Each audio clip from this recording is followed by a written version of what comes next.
আর অদ্ভুতভাবে মীন রাশি বা লগ্নের মানুষদের ক্ষেত্রে এই বিষয়টা বারবার দেখতে পাওয়া যায়। পার্টনার তিনিও তার পরিবার সম্পর্কে সচেতন, মীন নিজেও তার পরিবার সম্পর্কে সচেতন, অশান্তি থাকে। এবার পার্টনার সেই দিকটিকে যদি আইডেন্টিফাই করতে পারেন, পার্টনার যদি সেই দিকটিকে খুঁজে তাকে ঠিকঠাকভাবে রাখতে পারেন, তাকে কেয়ার করতে পারেন, সেই ক্ষেত্রে মীনের সম্পর্কগুলো খুব ভালো কাটতে দেখতে পাওয়া যায়। এবং যখন মীনের ক্ষেত্রে এই বিষয়টি দেখতে পাওয়া যায়, কাজ পাগল লোক, তাদের ক্ষেত্রে কিন্তু ম্যারিড লাইফটা ডিস্টার্ব হতে দেখতে পাওয়া যায়। অন্যথায় ইন জেনারেল মীন রাশি বা লগ্নের মানুষদের বিবাহিত জীবন ভালো হয়। সুতরাং মীন রাশি বা লগ্নের মানুষদের বিবাহিত জীবন কিন্তু কিছুটা ইমোশনাল এবং বেশ রোমান্টিক, ভালোভাবে মীন জীবন কাটাতে পারেন। এবং মীন রাশি বা লগ্নের মানুষদের মধ্যে সবাইকে নিয়ে চলবার যে একটা প্রবণতা দেখতে পাওয়া যায়, এই প্রবণতার কারণে মীন ভালো থাকেন, মীন ভালো রাখতে পারেন, মীন নিজের পরিবারকে যথেষ্ট যত্ন করে রাখার ক্ষমতা ধারণ করেন। মীন রাশির বিবাহিত জীবন ভালো হলেও বেশ কিছু সময় গ্রহ অবস্থানের কারণে আমরা ডিস্টারবেন্স দেখতে পাই। জন্মকুণ্ডলিতে যদি বৃহস্পতি নিচস্থ হয়, কিংবা যদি আমরা দেখতে পাই বুধকে খুব ডিস্টার্ব অবস্থায় রয়েছে, সপ্তম ভাবের রবি অবস্থান করে রয়েছে, শুক্র জন্মকুণ্ডলিতে পীড়িত রয়েছে, সেই ক্ষেত্রে কিন্তু ম্যারিড লাইফ ডিস্টার্ব হতে দেখতে পাওয়া যায়।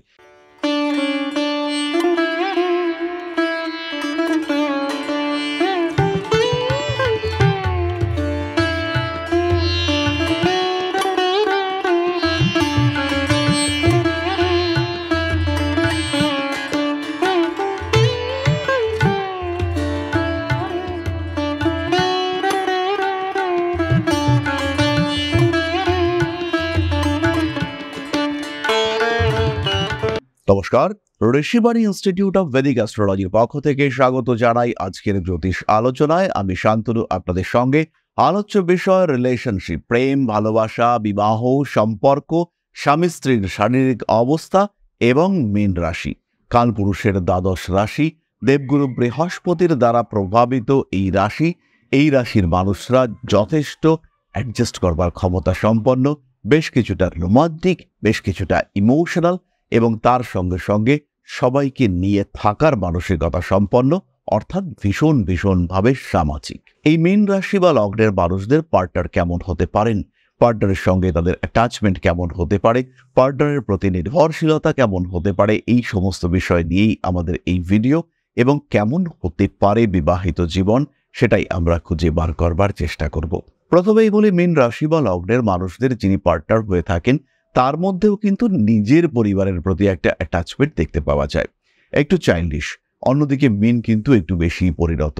তাই এই বিষয়টি নিয়ে, অর্থাৎ ছেলে মানুষই পরিণত বুদ্ধি, এই দুটির মধ্যে একটা ডিস্ট্যান্স, একটা গ্যাপ তৈরি হতে দেখতে পাওয়া যায়। এবং এই ডিস্ট্যান্স বা গ্যাপের কারণে মীনের জীবনে কিন্তু বেশ কিছুটা অশান্তি দেখতে পাওয়া যায়। দুজনের মধ্যে মত পার্থক্য এটা ক্রমাগত বাড়তে থাকে এবং অকারণ মত পার্থক্য। পরবর্তীকালে ভাবনা চিন্তা করলে বুঝতে পারবেন যে এই যে মতবিরোধ, এই যে বেশ ঝগড়াটা হলো, তার কিন্তু বেসিক্যালি কোনো রিজন ছিল না। দ্বিতীয় বিষয়টি হলো, মীন রাশি বা লগ্নের মানুষরা কিন্তু পরিবারকে ভীষণ গুরুত্ব দিয়ে থাকেন। যদি পার্টনারের দিক থেকে পরিবারের প্রতি সামান্য অবহেলা আসে, তাহলেই কিন্তু মীনের মধ্যে একটা উগ্রতার ভাব, একটা অ্যাগ্রেসিভনেস দেখতে পাওয়া যায়। এইটা মীন কোনোভাবেই মেনে নিতে পারেন না যে পার্টনার তার পরিবারকে ইগনোর করছে। আর অদ্ভুতভাবে মীন রাশি বা লগ্নের মানুষদের ক্ষেত্রে এই বিষয়টা বারবার দেখতে পাওয়া যায়। পার্টনার তিনিও তার পরিবার সম্পর্কে সচেতন, মীন নিজেও তার পরিবার সম্পর্কে সচেতন, অশান্তি থাকে। তৃতীয়ত, মীনের যে পার্টনার হয়ে থাকেন তার মধ্যে কিন্তু একটু বেশি পজিটিভনেস দেখতে পাওয়া যায়। আমার স্বামী, আমার স্ত্রী, এই ব্যাপারটা আমরা বারবার দেখতে পাই এবং এর কারণে কখনো কখনো মীন কিন্তু বিরক্ত হয়ে পড়েন।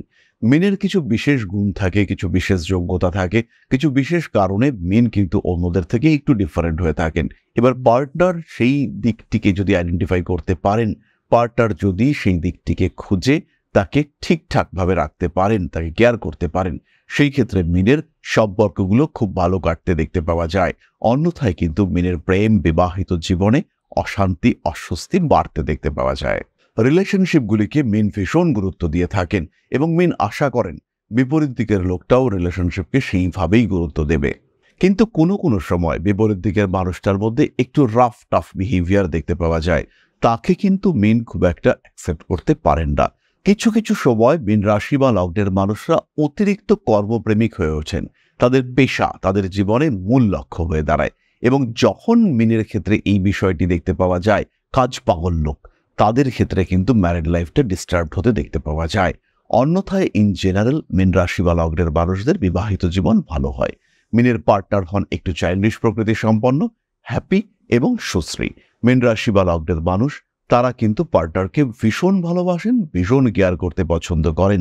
পার্টনারকে হ্যাপি রাখার মধ্যে মীন একটা আলাদাই আনন্দ খুঁজে পেতে পছন্দ করেন, এবং পার্টনারকে মীন এতটাই ভালোবাসেন যে কখনো কখনো সন্তানের থেকেও পার্টনার বেশি তার কাছে গুরুত্বপূর্ণ হয়ে দাঁড়ায়। সুতরাং মীন রাশি বা লগ্নের মানুষদের বিবাহিত জীবন কিন্তু কিছুটা ইমোশনাল এবং বেশ রোমান্টিক, ভালোভাবে মীন জীবন কাটাতে পারেন। এবং মীন রাশি বা লগ্নের মানুষদের মধ্যে সবাইকে নিয়ে চলবার যে একটা প্রবণতা দেখতে পাওয়া যায়, এই প্রবণতার কারণে মীন ভালো থাকেন, মীন ভালো রাখতে পারেন। মীন নিজের পরিবারকে যথেষ্ট যত্ন করে রাখার ক্ষমতা ধারণ করেন। এরপরে আমরা চলে আসব নাক্ষত্রিক আলোচনা প্রসঙ্গে। খেয়াল রাখতে হবে, সাধারণ মীন রাশির বিবাহিত জীবন ভালো হলেও বেশ কিছু সময় গ্রহ অবস্থানের কারণে আমরা ডিস্টারবেন্স দেখতে পাই। জন্মকুণ্ডলিতে যদি বৃহস্পতি নিচস্থ হয়, কিংবা যদি আমরা দেখতে পাই বুধকে খুব ডিস্টার্ব অবস্থায় রয়েছে, সপ্তম ভাবের রবি অবস্থান করে রয়েছে, শুক্র জন্মকুণ্ডলিতে পীড়িত রয়েছে, সেই ক্ষেত্রে কিন্তু ম্যারিড লাইফ ডিস্টার্ব হতে দেখতে পাওয়া যায়। এবং যদি বিবাহিত জীবনে পীড়া দেখতে পাওয়া যায়, কিংবা জীবনের অন্য কোনো দিকে পীড়া দেখতে পাওয়া যায়, সেই ক্ষেত্রে তাকে আর বাড়তে না দিয়ে তাকে কন্ট্রোল করবার জন্য অবশ্যই জ্যোতিষ পরামর্শ নেওয়া যেতে পারে। আমরা কখনোই বলবো না যে ম্যাজিক্যাল চেঞ্জ হবে, কিন্তু একটা কন্ট্রোল, একটা নিয়ন্ত্রণ, সমস্যা সমাধানের পথ খুঁজে পাওয়ার চেষ্টা, সেটা অবশ্যই হবে।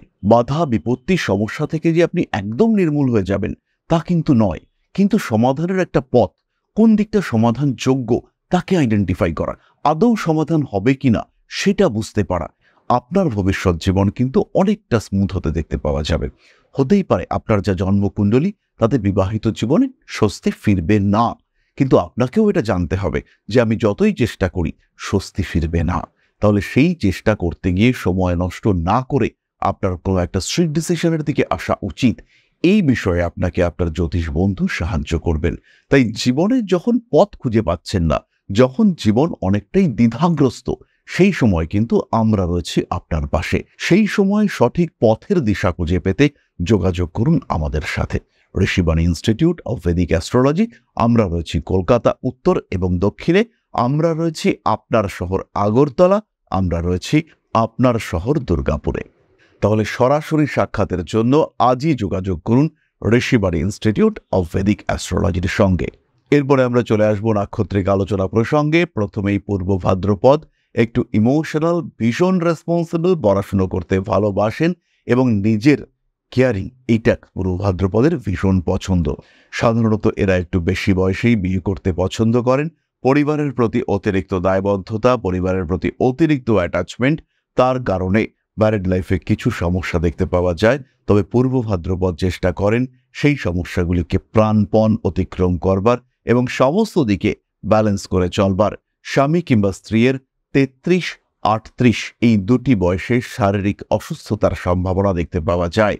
সাধারণত এরা 30-এর পরেই বিয়ে করাকে প্রাধান্য দিয়ে থাকেন। পরবর্তী নক্ষত্র উত্তর ভাদ্রপদ।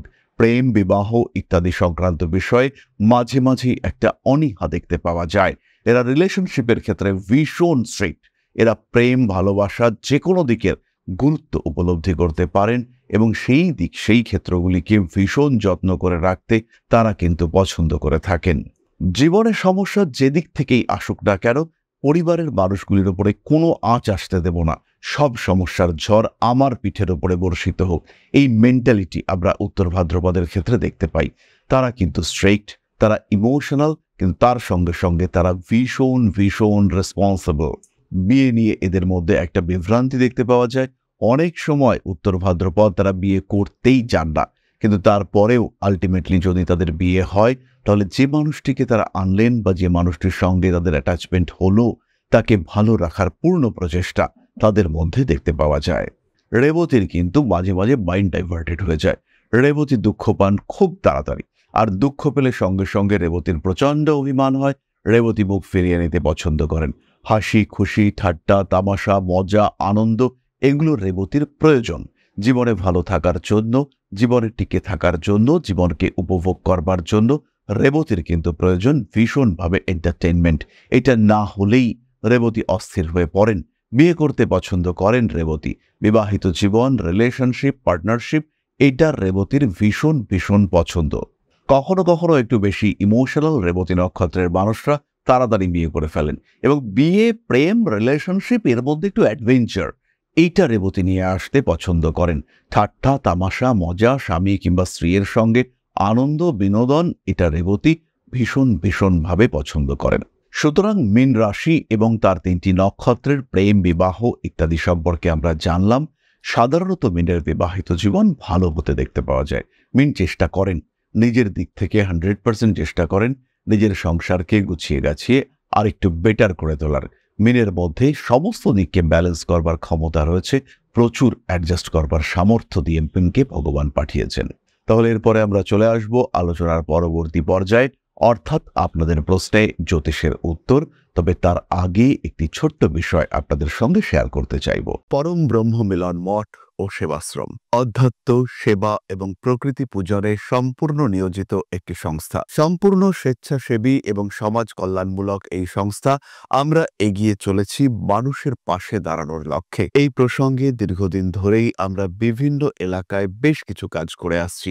আপনাদের সহযোগিতা, আপনাদের পাশে দাঁড়ানো, আপনাদের হাতে হাত মিলিয়ে এগিয়ে নিয়ে আসার চেষ্টা, আপনাদের সহযোগিতা, আপনাদের পাশে দাঁড়ানোর প্রয়াস, এই সমস্ত কিছুই আমাদেরকে এগিয়ে নিয়ে চলেছে। আমাদের পাথেয় হয়ে উঠেছে আপনাদের ভালোবাসা। বিগত বেশ কিছুদিন ধরেই আমরা বিভিন্ন অনগ্রসর এলাকায় কাজ করে চলেছি। কখনো আমরা শিশুদের মধ্যে শিক্ষা উপকরণ বিতরণ করেছি, কখনো আমরা পুজোর পোশাক বিতরণ করেছি, কখনো তাদের খাদ্যের ব্যবস্থা করেছি। আমরা কন্টিনিউয়াসলি তাদের পড়াশোনার জন্য 2টি ফ্রি কোচিং সেন্টার শুরু করেছি। তাদের মধ্যে ক্রিয়েটিভ অ্যাক্টিভিটিগুলিকে জাগ্রত করবার জন্য সম্পূর্ণ বিনামূল্য একটি নৃত্য শিক্ষা প্রশিক্ষণের ব্যবস্থা সেটা আমরা করতে সক্ষম হয়েছি। এবং এই প্রত্যেকটি পদক্ষেপেই আমরা পেয়েছি আপনাদের সঙ্গ, আমরা পেয়েছি আপনাদের সহযোগিতা, আমরা পেয়েছি আপনাদের ভালোবাসা। আমরা শীতকালে কম্বল বিতরণ করেছি, আমরা মায়েদের মধ্যে খাদ্য উপকরণ, পুষ্টি উপকরণ বিতরণ করেছি, আমরা বিতরণ করেছি ডেঙ্গুর সময় প্রচুর মশারি। এই প্রত্যেকটি কাজেই আপনারা ছিলেন আমাদের পাশে। বর্তমানে মানুষের ভালোবাসায় আমরা ধীরে ধীরে আরেকটু বড় হয়ে উঠছি। এই অবস্থায় বর্তমান পরিস্থিতিতে এই কাজগুলিকে আরো এগিয়ে নিয়ে যাওয়ার জন্য, সুষ্ঠুভাবে করবার জন্য প্রয়োজন একটি পরিকাঠামো। তাই আমরা চিন্তা ভাবনা করছি একটি আশ্রম ফরমেশনের, এবং এর জন্য প্রয়োজন জমি, এর জন্য প্রয়োজন পরিকাঠামো। তাই যারা আমাদের সাবস্ক্রাইবার রয়েছেন, যারা আমাদের ভিউয়ার রয়েছেন, যারা আমাদের ফলোয়ার রয়েছেন, যারা আমাদেরকে ভালোবাসেন, যারা আমাদের পাশে থাকেন, প্রত্যেকটি সহানুভূতিশীল মানুষের কাছে আমাদের অনুরোধ, সাধ্যমতো সামান্য পরিমাণে আপনারা এগিয়ে আসুন। বিন্দু বিন্দুতে সম্পূর্ণ হবে সিন্ধুর গঠন, তৈরি হবে পরম ব্রহ্মমিলন মঠ ও সেবাশ্রমের পরিকাঠামো। তাই যারা বিভিন্ন সময় বিভিন্ন অবস্থায় মানুষের পাশে গিয়ে দাঁড়ান, যারা প্রকৃতিকে ভালোবাসেন, যারা জীবনকে এগিয়ে নিয়ে যাওয়ার পথে অন্যকে সাহায্য করতে পছন্দ করেন, সেই রকম প্রত্যেকটি মানুষের কাছে আমাদের সাধারণ অনুরোধ, আমাদের এই মহৎ উদ্দেশ্যকে সফল করে তুলবার জন্য যতটুকু সম্ভব, যতটুকু সাধ্য অবশ্যই এগিয়ে আসুন, বাড়িয়ে দিন সামান্য সহযোগিতার হাত। অধ্যাত্ম, সেবা এবং প্রকৃতি পূজনের এই মহান কর্মে, মহান ব্রতে ব্রতী হয়েছি আমরা। আমাদের সঙ্গে হাতে হাত মিলিয়ে আপনারাও যতটুকু সম্ভব এগিয়ে আসুন। সবার প্রচেষ্টায় এই বিরাট কর্মযজ্ঞ সাফল্যমণ্ডিত হবে। সবাইকে জানাই অগ্রিম ধন্যবাদ। আমরা জানি আপনাদের সহযোগিতা আমরা পাবো। বেশ কিছুদিন ধরেই বহু মানুষ আমাদেরকে সাহায্য করে চলেছেন, কারণ আমাদের ইন্ডিভিজুয়াল সামর্থ্য অতি ক্ষুদ্র, তার মাধ্যমে এই মহৎ কার্যগুলিকে সম্পূর্ণ করা সম্ভব নয়। তাই প্রত্যেকের ছোট্ট ছোট্ট সহযোগিতার হাত আমাদেরকে এগিয়ে নিয়ে চলেছে। আমরা এগিয়ে চলেছি সাফল্যের লক্ষ্যে। আপনাদের ভালোবাসা এভাবেই আমাদের পাশে থাক, আমরা সফল হবই। তাহলে এবার আমরা চলে আসি আপনাদের প্রশ্ন পর্যায়ে। প্রশ্ন করেছেন স্নেহা দাস, জন্ম তারিখ 4-10-1999, জন্ম সময় 9টা 2 PM, জন্মস্থান চট্টগ্রাম, বাংলাদেশ। স্নেহার সেই একই প্রশ্ন, বিবাহ এবং সরকারি চাকরি। স্নেহা জন্মকুণ্ডলিতে মঙ্গলজনিত সমস্যার কারণে বিবাহ কিছুটা বিলম্বিত হওয়ার সম্ভাবনা রয়েছে। তুমি 2027-এর এন্ড বিবাহের সময় হিসেবে ট্রিট করতে পারো। 10ই সেপ্টেম্বর 2027 পর তোমার পূর্ণ বিবাহ যোগ রয়েছে। চাকরির সম্ভাবনা রয়েছে, তবে সেটা সরকারি চাকরি হবে কিনা এই বিষয়ে কিন্তু সংশয় রয়েছে। তুমি কোনো প্রাইভেট ব্যাংক কিংবা স্কুল এই টাইপের অর্গানাইজেশনে চাকরির চেষ্টা করতে পারো। কোনো এনজিও, এখানেও কিন্তু তুমি অবশ্যই চাকরির চেষ্টা করতে পারো। এটা তোমার জন্য অনেক ভালো হতে চলেছে। এই ধরনের কোনো সংস্থায় চাকরি করলে সেটা তোমার জন্য অনেকটাই পজিটিভ হতে দেখতে পাওয়া যাবে। তুমি অনেকটাই ভালো থাকবে এই ধরনের সংস্থায় যদি তুমি সংযুক্ত হতে পারো। তাহলে আজকের আলোচনা আমরা আর দীর্ঘায়িত করব না। সবাই সুস্থ থাকুন, ভালো থাকুন। মা শ্রী শ্রী আদিশক্তির আশীর্বাদ বর্ষিত হোক আপনাদের উপর, পূর্ণ হোক আপনাদের জীবন। জয় মা আদিশক্তি। নমস্কার।